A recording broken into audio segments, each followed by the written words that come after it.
Welcome to web technology. আজকে যে বিষয় নিয়ে আলোচনা করবো সেটা হলো অ্যাবাউট টু ভার লেট কনস্ট। কিভাবে ভার লেট কনস্টের মাধ্যমে আমরা ভেরিয়েবল ডিক্লেয়ার করতে পারি। আমরা প্রিভিয়াস পার্টে আমরা আমরা কি করছিলাম, জাস্ট লেট দিয়ে কিভাবে ভেরিয়েবল তৈরি করা যায়, পরবর্তীতে ভেরিয়েবলের ভিতরে ডাটা রাখা যায়, আউটপুট দেখা যায়, এসব বিষয় নিয়ে আলোচনা করছিলাম। আজকে আমরা কি কি নিয়ে আলোচনা করবো, লেট বাদেও বাকি দুইটি এলিমেন্ট আছে এই ভেরিয়েবল তৈরি করার জন্য, যেমন ভার, কনস্ট। ভার মূলত ব্যবহার করা হয় না, এটা মোগল আমলের, আগে বলছিলাম এটা মোগল আমলের অনেক আগের ওয়েবসাইট অ্যাপ্লিকেশন যেগুলো, সেগুলোর ক্ষেত্রে ভার ব্যবহার করা হয়।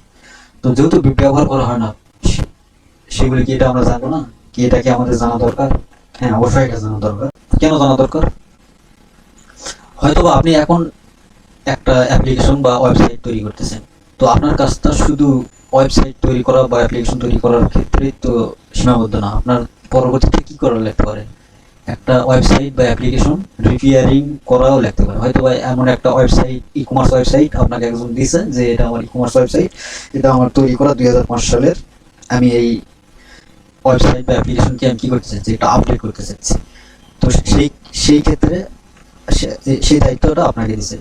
তো আপনি ওয়েবসাইটটা ওপেন করে দেখতেছেন, এখানে যা অ্যাপ্লিকেশন প্রোগ্রামিং এর ভিতরে যা ব্যবহার করা হয়েছে সব ভার, কারণ 2005 সালের ওয়েবসাইটে ভার থাকারই কথা। সেক্ষেত্রে আপনার যদি ভার সম্বন্ধে আইডিয়া না থাকে, সেক্ষেত্রে আপনার প্রবলেম ফেস করতে হবে।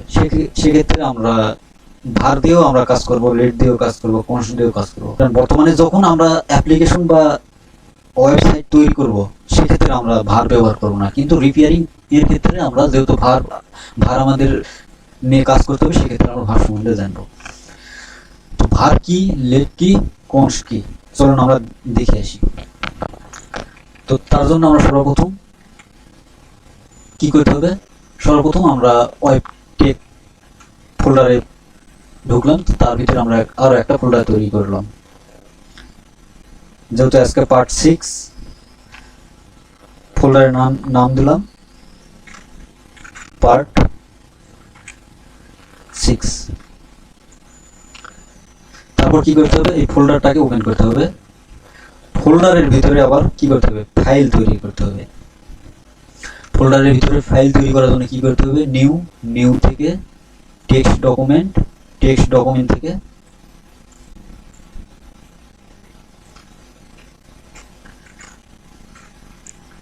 index.html।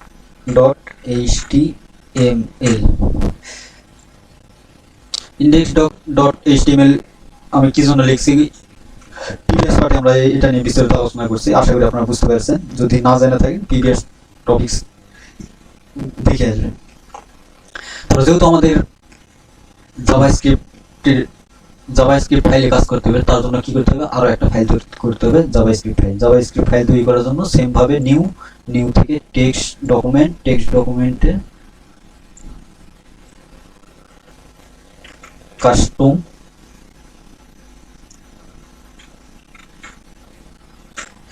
আচ্ছা, আমরা কাস্টম তো ইতিমধ্যে ব্যবহার করছি অনেকবার। আচ্ছা, কাস্টম না, আমরা এখানে অন্য কিছু ইউজ করলাম। For example app dot JS, আমি এখানে কাস্টমের জায়গায় অ্যাপ দিচ্ছি, কোনো সমস্যা নেই, কিন্তু জেএস এর জায়গায় আমার জেএস দিতে হবে। জেএস এর জায়গায় আমি অন্য কিছু দিতে পারবো না। যদি জেএস না দিই, তাহলে আমার ফাইলটা ব্রাউজারে ওপেন করার উপযুক্ত হবে না আর কি। আমি যদি ইন্টার প্রেস করি, তাহলে দেখতে পাবো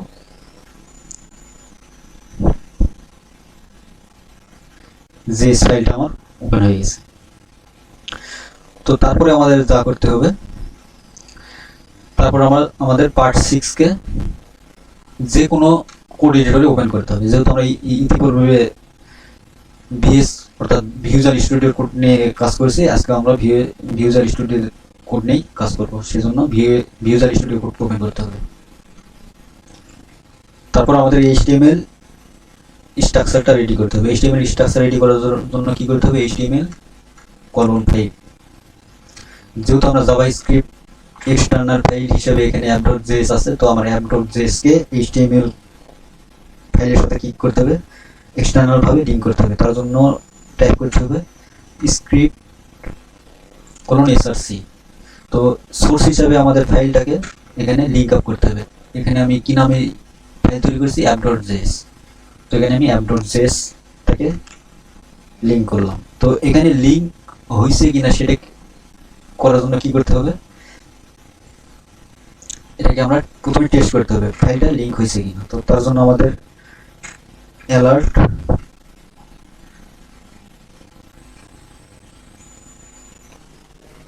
গত টপিকে আমরা লেট দিয়ে দেখেছিলাম যে লেট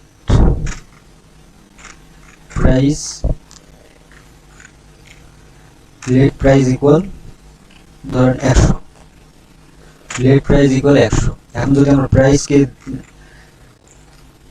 আউটপুট দেখতে চাই তাহলে আমাদের কি করতে হবে,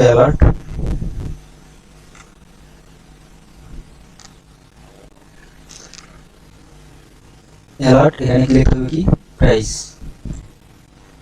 আর একটা গুরুত্বপূর্ণ কথা বলতে ভুলে গেছিলাম, তার জন্য সরি, যে ভেরিয়েবল আমরা আগে যেগুলো দেখছিলাম যে কিভাবে অ্যালার্টের মাধ্যমে আউটপুট দেখা যায়, তখন আমরা কি ডাবল কোটেশন বা সিঙ্গেল কোটেশন ইউজ করতেছিলাম। কিন্তু ভেরিয়েবল এর আউটপুট দেখার জন্য ডাবল কোটেশনটা ইউজ করা দরকার নেই। অর্থাৎ যেহেতু এটা ভেরিয়েবল, সেখানে জাস্ট এই ভেরিয়েবল নামটা এর ভিতরে দিলেই আউটপুট আমরা দেখতে পাবো। তো আমরা প্রাইসের ভ্যালু আমরা কত দেখতে পাবো,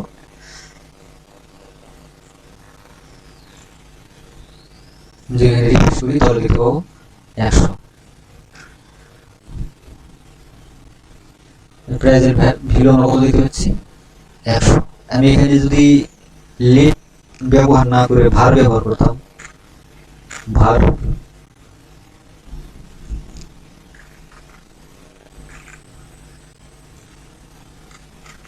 তাহলে কি হতো,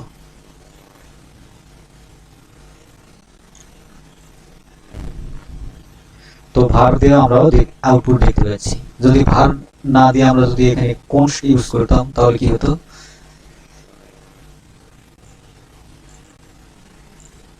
অর্থাৎ ভার দিয়ে আমরা আউটপুট দেখতে পাচ্ছি। যদি আমরা এখানে ভার না দিয়ে আমরা কনস্ট ইউজ করতাম তাহলে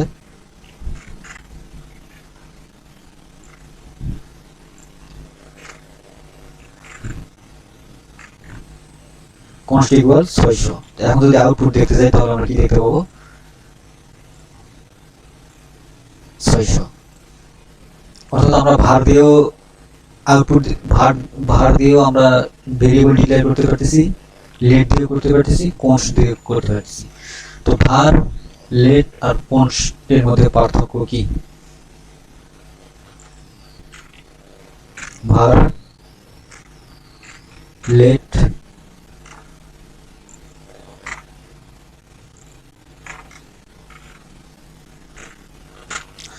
ভার, লেট, কনস্ট, এই তিনটার মধ্যে পার্থক্য কি। তো আমরা যেহেতু আমরা তিনটে দিয়ে আউটপুট দেখতে পাচ্ছি, তিনটাই দিয়ে আমরা ভেরিয়েবল ডিক্লেয়ার করতে পারছি, তাহলে এই তিনটার মধ্যে পার্থক্য কি, কখন আমরা ভার ব্যবহার করবো, কখন লেট ব্যবহার করবো, কখন কনস্ট ব্যবহার করবো। চলুন তার জন্য আমরা একটা টেবিল দেখে আসি, ভার, লেট, কনস্ট কি হয়, কিভাবে। এখানে একটা ভেরিয়েবলের সিম্পল একটা টেবিল তৈরি করছি আর কি। যেমন এখানে কি আছে, ভার, লেট, কনস্ট। ভার দিয়ে কি করা যায়, লেট দিয়ে কি করা যায়, কনস্ট দিয়ে কি করা যায়। ভার দিয়ে আমরা রিঅ্যাসাইন করতে পারবো, রিডিক্লেয়ার করতে পারবো, দুইটাই আমরা করতে পারবো ভার দিয়ে। আর লেট দিয়ে রিঅ্যাসাইন করতে পারবো কিন্তু রিডিক্লেয়ার করতে পারবো না। আর কনস্ট দিয়ে রিঅ্যাসাইনও করতে পারবো না, রিডিক্লেয়ারও করতে পারবো না। তো রিঅ্যাসাইন কি, রিডিক্লেয়ার কি, চলো আমরা দেখে আসি। রিঅ্যাসাইন আর রিডিক্লেয়ার বলতে বোঝাই, যেমন প্রিভিয়াস পার্টে আমরা দেখছিলাম যে আমরা লেট নামক একটা ভেরিয়েবলের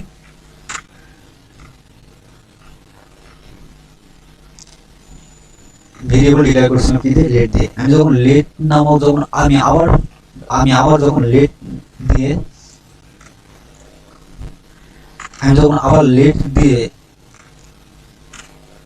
ভেরিয়েবল ডিক্লেয়ার করতে যাবো, তখন আমার কি দেখাবে, এখানে আমার রেড সিগন্যাল দিয়ে দিচ্ছে। কেন দেখা দিচ্ছে, কারণ এক নামে দুইটা ভেরিয়েবল তৈরি করা যাবে না।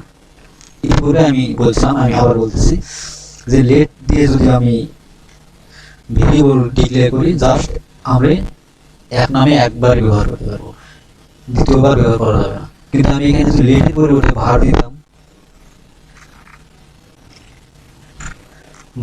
তাহলে কি ঘটনা ঘটতো? এখানে দিলাম ভার, তোমার রেড সিগন্যালটা আমার দেয়নি, রেড সিগন্যাল আমার দেয়নি, তার মানে কি ঠিক আছে? এখানে দিলাম 600, এখানে দিলাম 1200। তাহলে আমি যদি আউটপুট দেখতে যাই তাহলে কি দেখতে পাবো? লেট নামে আমি ভার দিয়ে আমি দুইটা ভ্যালু ডিক্লেয়ার করছি, একটার ভিতরে রাখছি 600, একটার ভিতরে রাখছি 1200। তাহলে আমি কোনটা দেখতে পাবো? চলুন দেখে আসি, 600 নাকি 1200। এবার ব্রাউজারটাকে যখন আমি রিফ্রেশ করবো তখন দেখতে পাবো 1200। কেন 1200 আসলো? আমি তো প্রাইস নামে 600 এখানে লিখছি, আমি ডিক্লেয়ার করছি একটাতে 600, একটাতে 1200। তাহলে 1200 কেন আসলো? 1200 আসলো কারণ লাস্টেরটা আমি যেহেতু 1200 দিছি, কারণ আমার ফার্স্টেরটা কি হয়ে গেছে, এটা এই ভ্যালুটা অটোমেটিক্যালি ডিলিট হয়ে গেছে, কিন্তু আমার ভুল দেখাই নেই। কিন্তু আমি যদি লেট ব্যবহার করতাম, আমার দ্বিতীয়বার প্রাইস লেখা মাত্র আমার রেট সিগন্যাল দিয়ে দিত, কিন্তু এটা এখানে সিগন্যাল দেয়নি। এই ফ্যাসিলিটিটা ভার দেয়, অর্থাৎ একটা ভেরিয়েবল নামে দুইটা ভেরিয়েবল তৈরি করতেই পারো, কিন্তু প্রথমটা দেখাবে না, দ্বিতীয়টা দেখাবে। এইটা হলো ভারের বৈশিষ্ট্য। আর ভার দিয়ে কি করা যায়? রিঅ্যাসাইন করা যায়, রিডিক্লেয়ার করা যায়। রিঅ্যাসাইন কি, রিডিক্লেয়ার কি? তো এটাকে বলে রিডিক্লেয়ার। আমি একবার ডিক্লেয়ার করছি প্রাইস, আমি আবার ডিক্লেয়ার করতেছি, এটাকে বলা হয় রিডিক্লেয়ার। তো রিঅ্যাসাইন কি? রিঅ্যাসাইন অর্থাৎ আমি প্রাইসের ভিতরে আমি দিলাম হচ্ছে,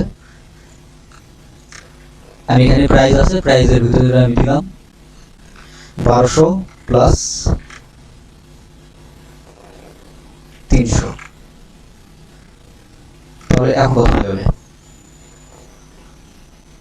এখন আমার কত দেখাবে? আমি যদি আউটপুট দিতে চাই, এটাকে দিয়ে আমি ব্রাউজারে যখন রিফ্রেশ করলাম তখন আমার 1500 দেখাচ্ছে। এটাকে বলা হয় রিঅ্যাসাইন, অর্থাৎ একটা ভ্যালু আমার নির্দিষ্ট করে, একটা ভ্যালু আমি অলরেডি প্রাইসের ভিতর 600 রাখছি, পরবর্তীতে আমার প্রয়োজন পড়তে পারে যে আমি একটা প্রোডাক্টের দাম, ধরেন ব্লুটুথ হেডফোনের দাম আমার 600, আমার ই কমার্স ওয়েবসাইট আছে 600, মার্কেট প্রাইস কিছুদিন পর বেড়ে গেছে, তো আমার 1500 দিতে পারি। সেক্ষেত্রে এইটা ভেরিয়েবল সেই ফ্যাসিলিটিটা দেয়। কিন্তু এই সেম কাজ লেট দিয়েও করা যায়। সেম কাজ কি লেট দিয়ে করা যায়? এখানে লেট ব্যবহার করতাম, লেট। তো লেট দিয়েও আমার কোনো সমস্যা হতো না। তো আমি লেট দিয়ে যদি আমি সেম কাজটা করতে চাই, আমি এখানে দিলাম 400।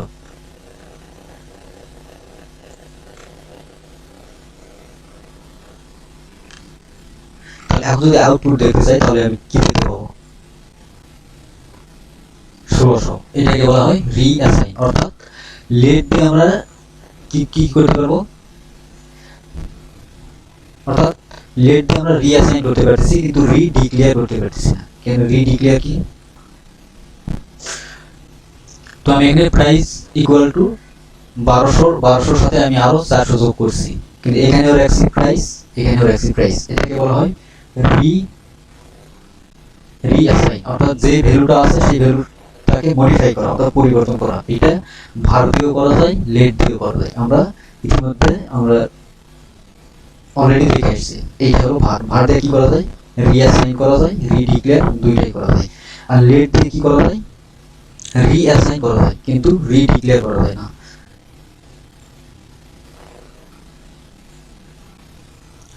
এটা হলো রিঅ্যাসাইন, কিন্তু এটা কিন্তু রিডিক্লেয়ার না। রিডিক্লেয়ার কি? রিডিক্লেয়ার যদি আমি এখানে লেট দিতাম, আমি যদি এখানে লেট দিতাম তাহলে আমার রেড সিগন্যাল দিয়ে দিত। কেন দিত? এটাকে বলা হয় রিডিক্লেয়ার, কিন্তু আমি রিঅ্যাসাইন করতে পারতেছি, কোনো সমস্যা নেই। এটাকে বলা হয় রিঅ্যাসাইন। আর আমি এখানে যদি কনস্ট ব্যবহার করতাম,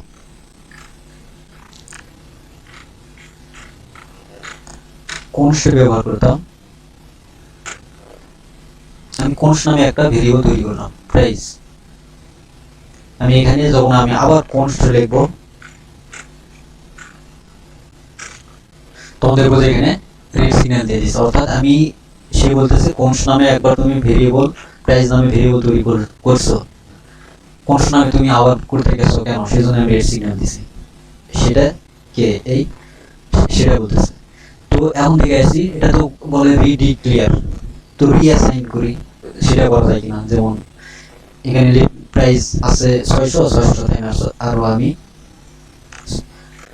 আর 600 যোগ করলাম, আর 500 যোগ করলাম, তাহলে কত 1700 হওয়ার কথা, আউটপুটে 1700 দেওয়ার কথা। কিন্তু চলুন আমরা দেখে আসি আউটপুটটা কত আসে।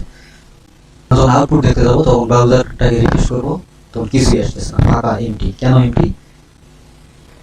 এইটাই আমরা এই যে এই টেবিলের মধ্যে আমরা জানি আসছি, অর্থাৎ কনস্ট দিয়ে রিডিক্লেয়ারও করা যাবে না, রিঅ্যাসাইনও করা যাবে না। আর লেট দিয়ে রিঅ্যাসাইন করা যাবে কিন্তু রিডিক্লেয়ার করা যাবে না। আশা করি বুঝতে পারছেন যে রিডিক্লেয়ার কোনটা, রিঅ্যাসাইন কোনটা। রিঅ্যাসাইন হলো নতুন করে একটা ভ্যালুকে কি করা, একটা ভ্যালু আছে তার ভ্যালুটাকে মডিফাই করা, তার ভ্যালুটাকে কি মডিফাই করা, পরিবর্তন করা, সেটাকে বলা হয় রিঅ্যাসাইন। আর রিডিক্লেয়ার একবার ডিক্লেয়ার করছি আবার যখন ডিক্লেয়ার করতে যাব সেটাকে বলা হয় রিডিক্লেয়ার। তো এইটাই হলো তিনটার বৈশিষ্ট্য, অর্থাৎ ভার দিয়ে আমরা ডিক্লেয়ারও করতে পারবো, ভার দিয়ে আমরা কি করতে পারবো, ভার দিয়ে ডিক্লেয়ারও করতে পারবো, রিডিক্লেয়ারও করতে পারবো, রিডিক্লেয়ারে কোনো সমস্যা হবে না। আর লেট দিয়ে কি কি করা যাবে, লেট দিয়ে রিডিক্লেয়ার করা যাবে না, রিডিক্লেয়ার করা যাবে না, যেহেতু আমার প্রাইস নামে এখানে আছে। যদি এটাকে পরিবর্তন করতে হয় তাহলে রিঅ্যাসাইনের মাধ্যমে করতে হবে, অর্থাৎ লেট ছাড়া শুধু প্রাইসের ভিতরে এই ভ্যালুটাকে দিয়ে পরিবর্তন করতে হবে। আর কনস্ট দিয়ে কি কি করা যাবে না, কনস্ট দিয়ে রিডিক্লেয়ার তো করা যাবেই না, যাবে না, তার সাথে কি করা যাবে না, রিঅ্যাসাইনও করা যাবে না। কনস্ট দিয়ে রিডিক্লেয়ার করা যাবে না, তার সাথে রিঅ্যাসাইনও করা যাবে না। অর্থাৎ যখন আমরা আউটপুট দেখতে যাচ্ছি তখন এই অ্যালার্টের ভিতরে আমার অ্যালার্টটা ডিপ হয়ে আছে, আমার দেখাচ্ছে। আশা করি বুঝতে পারছেন ভার কি, লেট কি, কনস্ট কি। তো আমাদের ভেরিয়েবলের এই তিনটার মধ্যে আমাদের দুইটা নিয়ে কাজ করতে হবে। আমরা কাজ করব কি কি নিয়ে, আমরা কাজ করব লেট আর কনস্ট নিয়ে। আমরা যেহেতু অলরেডি একবার বলেই ফেলছি যে আমরা ভার আমরা ইউজ করব না, আমরা ব্যবহার করব লেট আর কনস্ট। এখন প্রশ্ন আসতে পারে আমরা লেট ইউজ করব নাকি কনস্ট ইউজ করব, কোনটা ভালো, কোনটা সুবিধা বেশি।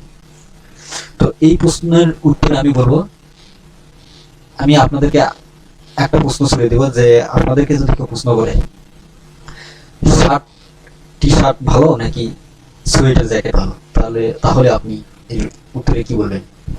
আপনি যদি বলেন শার্ট টি শার্টই ভালো আমার, আচ্ছা ঠিক আছে, ভালো কথা। যেমন আজকে মানে এখন শীতকাল, যেমন ঢাকাতে আজকে তাপমাত্রা 13 ডিগ্রি। তো এই 13 ডিগ্রি তাপমাত্রা থেকে শার্ট টি শার্ট পরে ঘুরে বেড়ানো বা থাকা সম্ভব? মোটেও না। সেই ক্ষেত্রে কি দরকার, জ্যাকেট বা সোয়েটার। আর যদি বলেন না আমার শার্ট টি শার্ট ভালো না, আমার দরকার হলো আমার জ্যাকেট সোয়েটারে ভালো, কিন্তু আর 2-3 মাস পর যখন এপ্রিল মাস আসবে, যখন গ্রীষ্মকাল আসবে, তখন কি জ্যাকেট বা সোয়েটার পরে থাকা সম্ভব?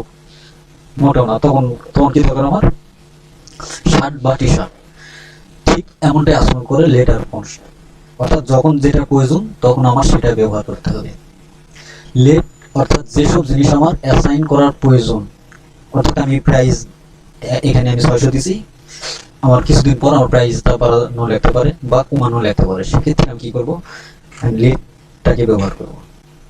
আর কনস্ট হলো যেসব জিনিস ফিক্সডেবল, অর্থাৎ অপরিবর্তনীয়, পরিবর্তন হয় না, সেই ক্ষেত্রে আমরা কনস্ট ব্যবহার করব।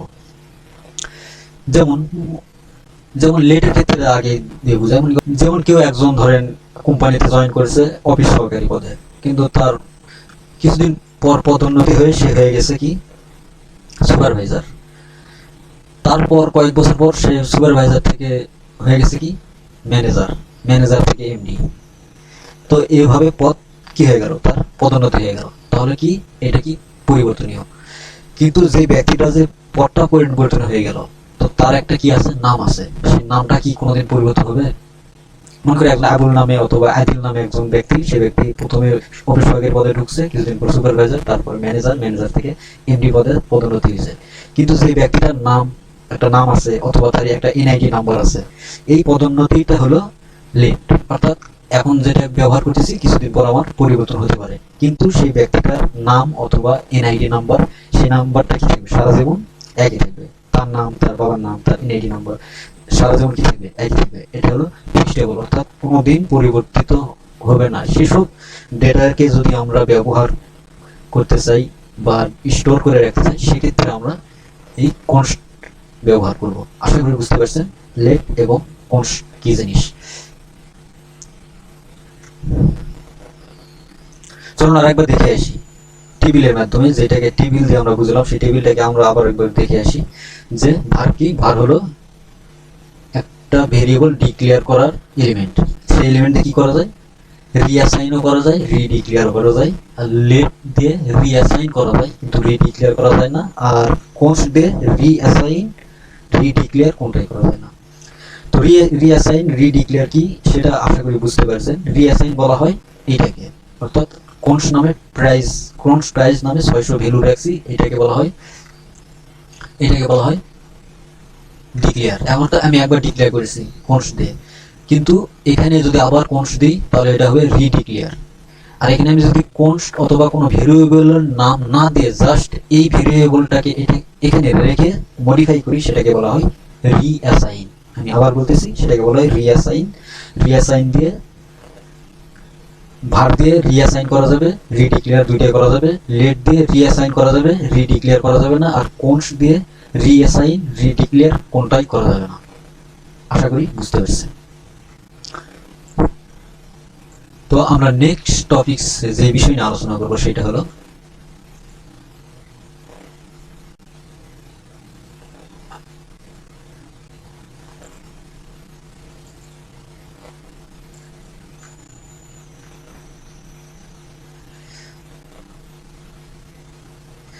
Part 7, type of data.